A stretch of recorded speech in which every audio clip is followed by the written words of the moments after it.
सोचा है उस मदीना मुनव्वरा का नजारा कैसा रहा होगा, जहाँ हर गली का रास्ता मस्जिद नबवी सल्लल्लाहु अलैहि वसल्लम की ओर जाता था, जहाँ हर पत्थर हर दीवार रसूलुल्लाह सल्लल्लाहु अलैहि वसल्लम की यादों से महकता था।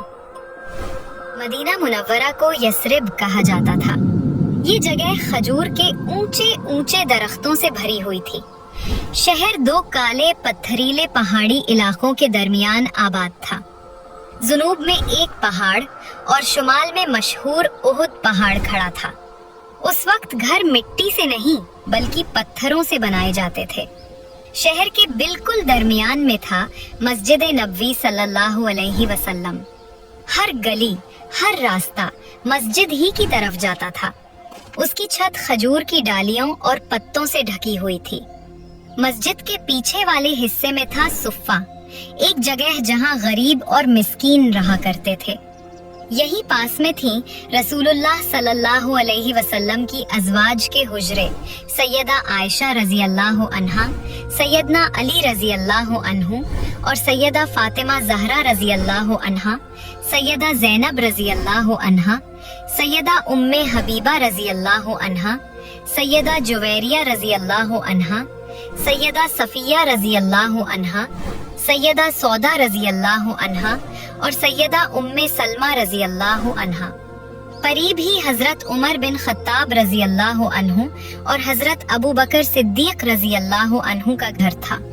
यहीं हजरत अम्र बिन आस रज़ी अल्लाह अन्हु और हजरत खालिद बिन वलीद रज़ी अल्लाह अन्हु का घर था। शहर के मशरकी हिस्से में था जन्नतुल बकी का कब्रिस्तान, जहां रसूलुल्लाह सल्लल्लाहु अलैहि वसल्लम के बहुत से सहाबा रज़ी अल्लाह अन्हुम और उनकी अज़वाज रज़ी अल्लाह अन्हुन को दफन किया गया। हजरत उस्मान बिन अफ़ान रज़ी अल्लाह अन्हु का मकान भी यहीं था। उनके दो घर थे, एक छोटा और एक बड़ा, और वो अबू बकर सिद्दीक रज़ी अल्लाह अन्हु के दूसरे घर के पास थे। शहर में एक और जगह मशहूर थी, सकीफा बनी साइदा। यही सहाबा इकट्ठा हुए थे ताकि रसूलुल्लाह सल्लल्लाहु अलैहि वसल्लम के बाद उम्मत के लिए खलीफा चुन सकें। यही था हजरत अबू तलहा रज़ी अल्लाह अन्हु का बाग। हजरत अबू तलहा अंसार के बड़े मालदार सहाबी थे। आपका एक बाग था जिसे हश्शे अबी तलहा कहा जाता था, जो मस्जिद नबवी सल्लल्लाहु अलैहि वसल्लम के बिल्कुल सामने वाक़े था। इस बाग में एक मशहूर कुआं था जिसे बैरुहा कहा जाता था, जिसका पानी निहायत शीरीन और साफ था, और रसूलुल्लाह सल्लल्लाहु अलैहि वसल्लम अक्सर उसका पानी नुश फरमाया करते थे। जब अल्लाह ताला की ये आयत नाजिल हुई, लन तनालुल बिर्रा हत्ता तुनफिकू मिम्मा तुहिब्बून, तुम हरगिज नेकी को नहीं पा सकते जब तक अपनी महबूब चीजों में से खर्च ना करो, तो अबू तलहा ने रसूलुल्लाह सल्लल्लाहु अलैहि वसल्लम से अर्ज किया, या रसूल अल्लाह सल्लम अलैहि अहब्बु अम्वाली इलैया बैरुहा व उहब्बुहा लिल्लाहि व लिरसूलिहि सदक़ा अर्जु अन यकून ली फीहा अल-अज्र फफ़अल बिहा मा तशा। या रसूलुल्लाह सल्लल्लाहु अलैहि वसल्लम, मेरी सबसे महबूब चीज़ ये बाग़ बैरुहा है और मैं इसे अल्लाह और उसके रसूल के लिए सदका करता हूँ। मुझे उम्मीद है कि अल्लाह ताला इसके बदले मुझे भलाई अता करेगा। आप सल्लल्लाहु अलैहि वसल्लम इसे जहाँ चाहें और जैसे चाहें खर्च फरमा दें।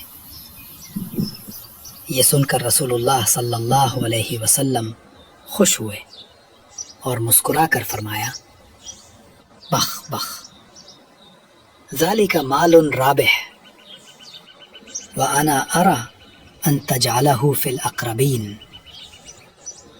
बहुत खूब, बहुत खूब, ये माल बहुत फ़ायदेमंद है।